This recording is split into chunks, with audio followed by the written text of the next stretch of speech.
Namasté, so family. So I had intention of video, but something came up this evening that I just have to share. I was playing a game with my boys, and I was just thinking to myself, Asher and I, we had a little spat, and it was pretty much me chastising him. I don't abuse my children. I just, chastise them sternly, and I don't use profanity. I don't abuse them. I just chastise them firmly.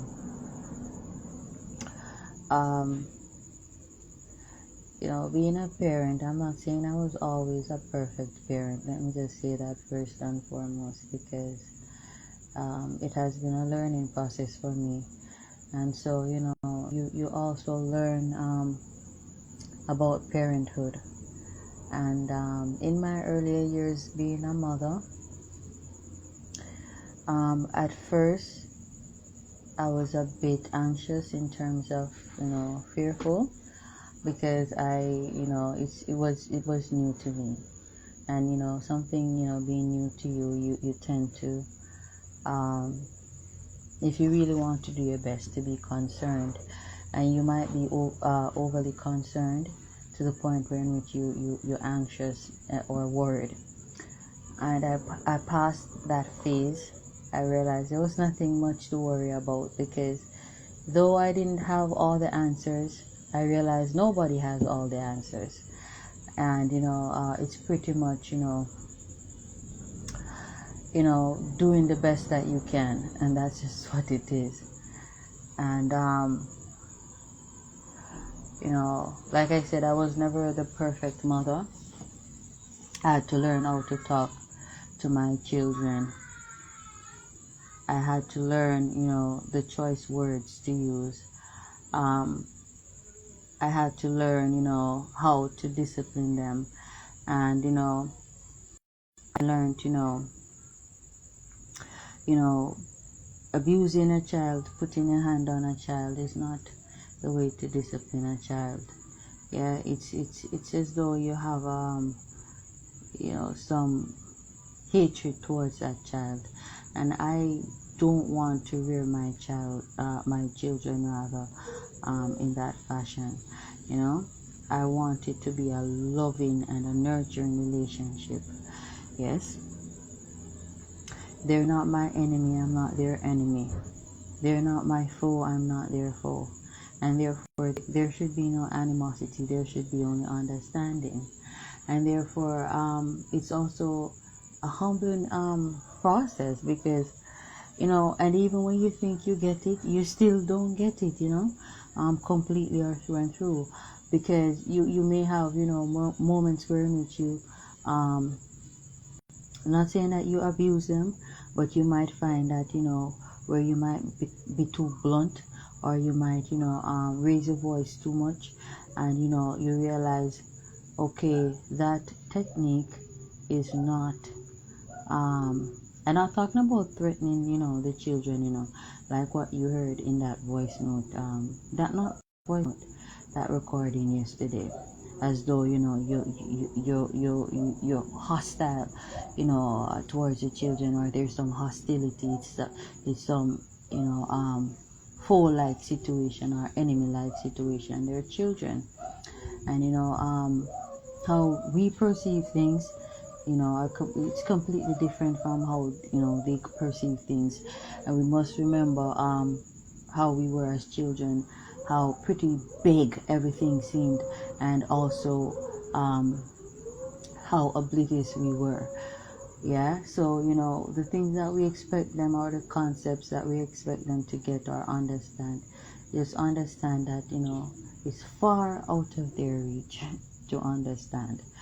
Yes, and that's what's so humbling, because you have to sometimes step out of that parent, or that adult frequency, and we trace the steps and we track back into, that childish frequency wherein which you two were oblivious, and then that, allows you to understand, their perspectives.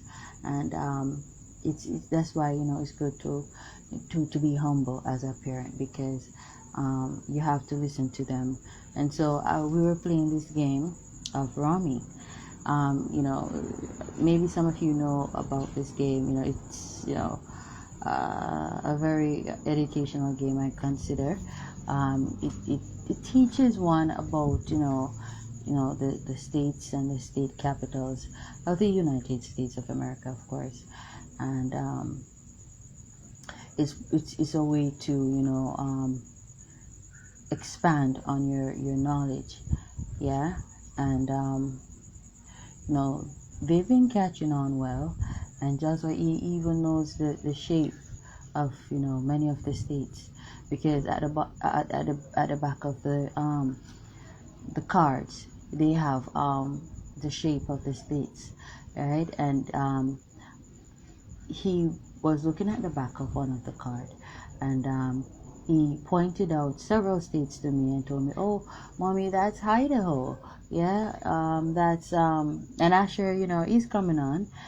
He pointed out, Hawaii, that the kind of archipelago, that group or cluster of islands, that forms Hawaii.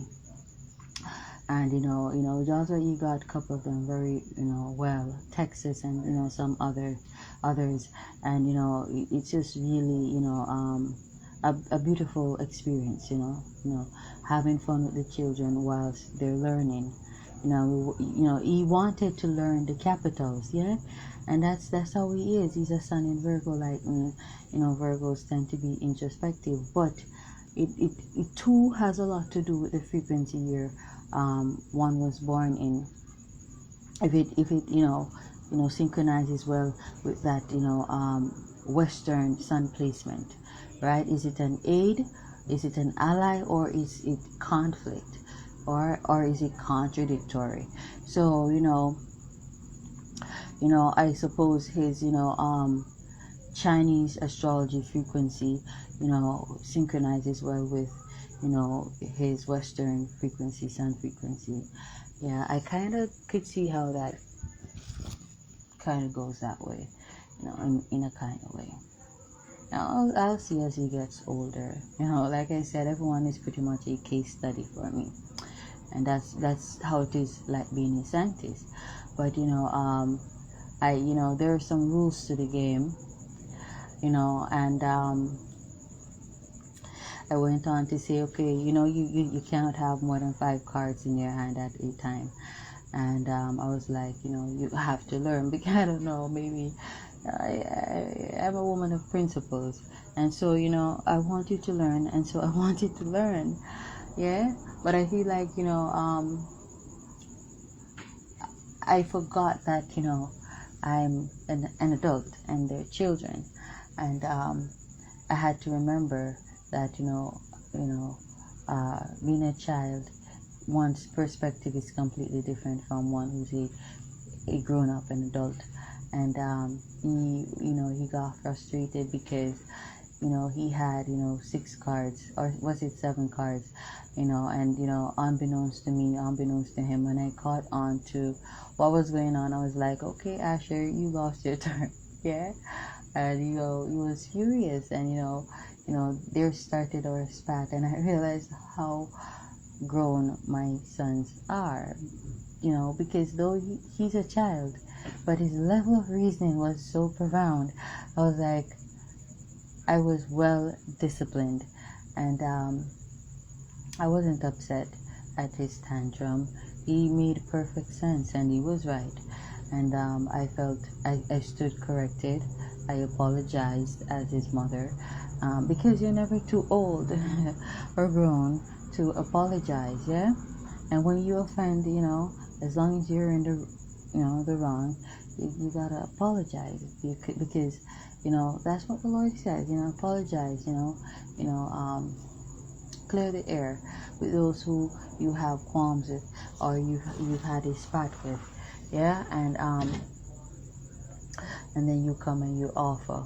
Yes, offer your offerings of what? Obedience and humility, because obedience is better than sacrifice. It's not about what you can donate to the churches, but it's how well you are willing to, obey the commandments of the Most High God. It's how, how you treat others, how well you are, willing to, retract into a phase or a state of humility, yeah, for peace sake. And I feel a bit sad, because I feel like I took the game too seriously. But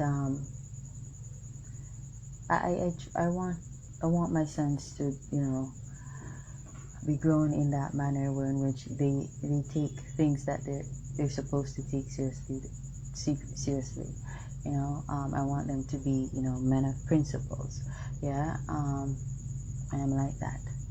Yeah, it's been I'm fun. Them and I, we play games and we have fun times. But it's really it's really to a greater good. It's got to have some educational aspect to it. There's got to be a good lesson behind all of that. And it's the balance. It's the balance. You gotta give and take. You have to work whilst you have fun, and vice versa. Yeah, it's the balance. And so it's fun when you can learn while you have fun. if you get what I mean. And so it's a lovely game. Those are the type of games that I enjoy. I also like Scrabbles. That was introduced to me by someone I met in St. Mary, and that was an A-OK game, I would say. Yeah, it was a good game. I would play that again. But for me, things that are pretty vain, are mundane.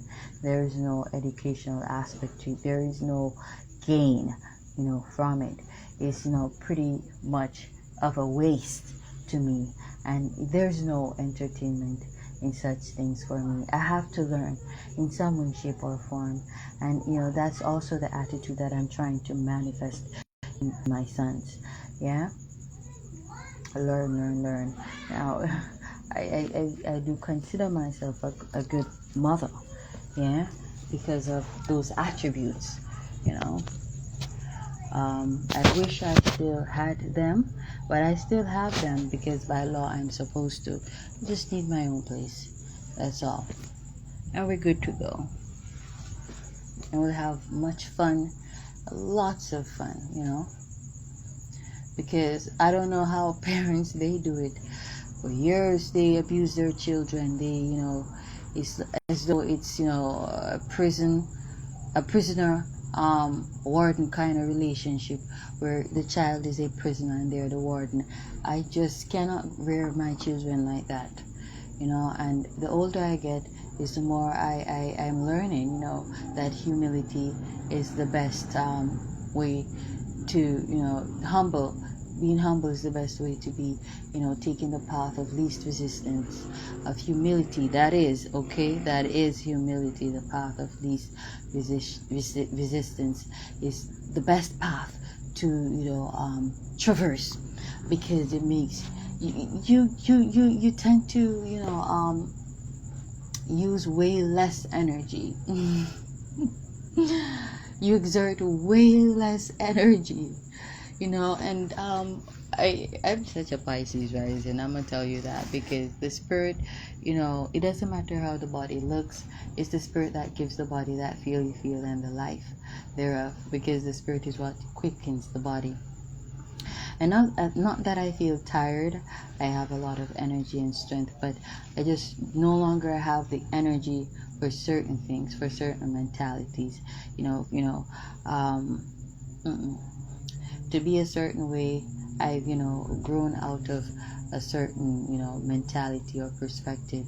And therefore, once a snake sheds its skin, it cannot return to that shedded skin. It's pretty much impossible. Let's say that, though nothing is impossible, we use that, in a hopeful, optimistic sense, but some things are. We can write certain things off as being impossible.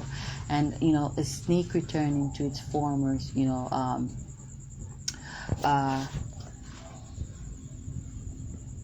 way of, being, in terms of its skin that it has shedded, it's just impossible.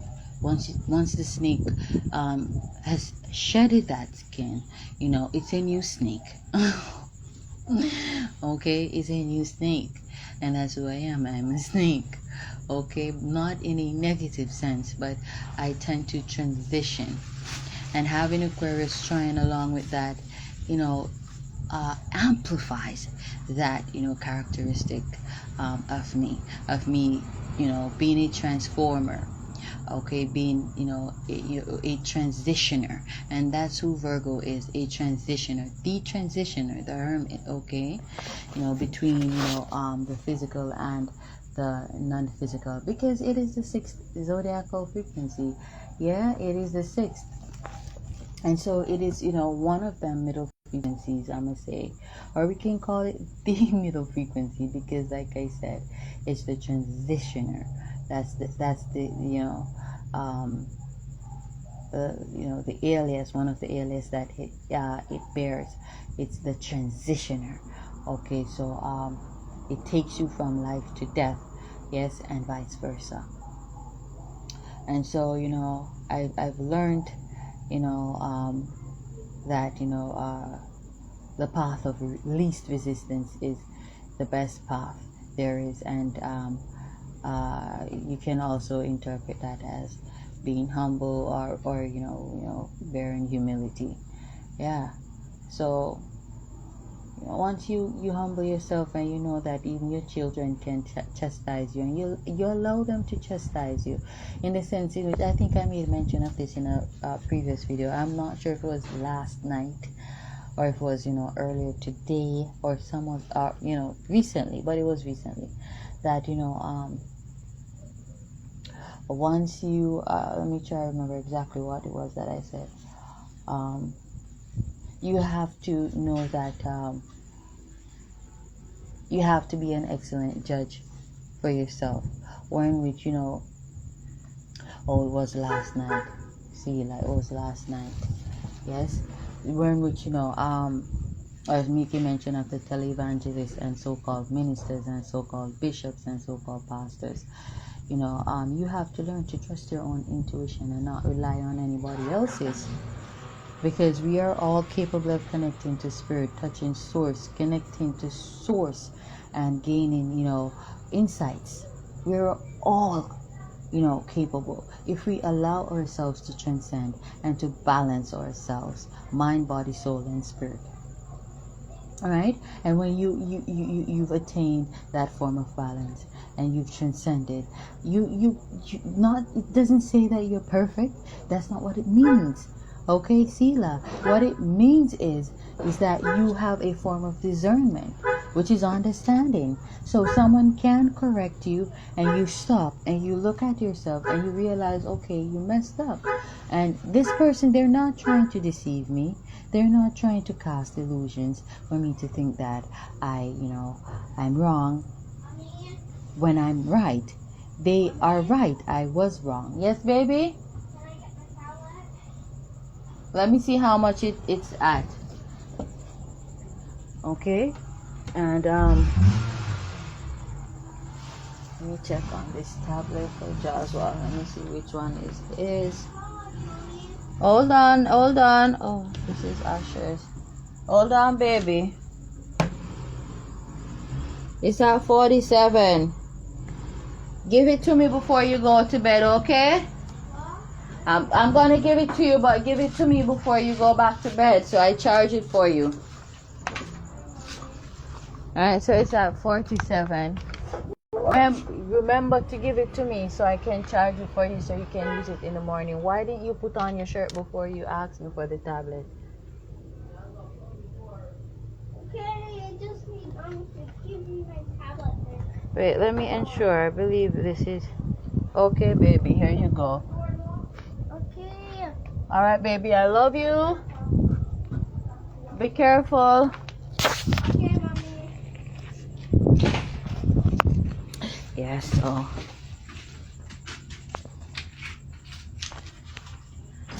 I don't know what's wrong with the chargers and so on, but I have to be jump starting the tablets for them. It sounds like a car, right? Or they're cars, but you know, it's spiritual interference. I'm not gonna get into that because some people are wasteful. What you know, some Jamaicans would refer to as waste men and waste women. People who, you know, they don't value themselves. They don't really. There are people who don't love themselves, and so they waste their existence on being aids to great people, transcending and reaching to our purposes and destinies and fates. Yeah.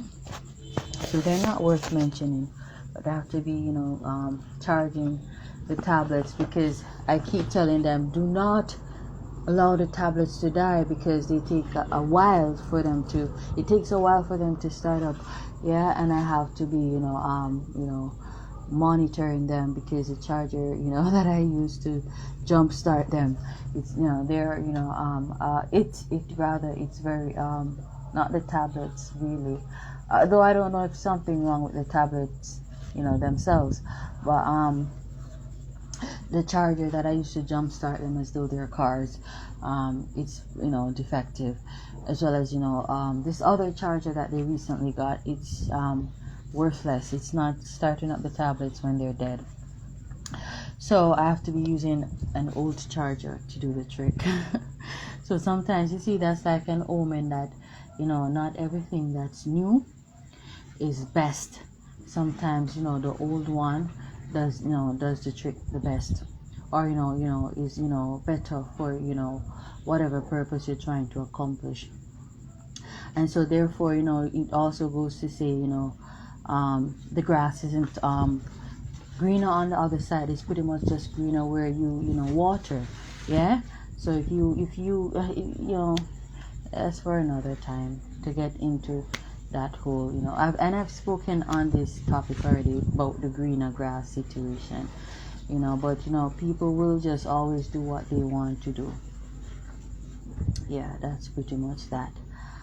But so I've been doing that for them since evening. But learn to trust your intuition. Yeah. And it doesn't mean that being intuitive means that you're never wrong, but it means that when you're corrected and you're corrected righteously for righteousness' sake, you have the discernment to know that yes, you really are in need of chastisement and correction, and you should accept it. And so you look into yourself now and say, okay, it doesn't have anything to do with the person's status or their age. Yeah, wrong is wrong. Now if it's even your child, you have to humble yourself and say, all right, Asher, I'm sorry, I hurt your feelings, I'm sorry, I'm so sorry. Yeah, and I promise I won't do that again.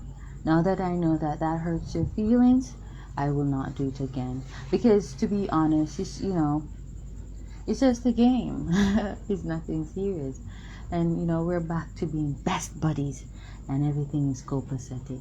Yeah, because at the end of the day, I gotta choose the path of least resistance. I gotta take the path of humility. Yeah. So I'm gonna leave it there. Namaste.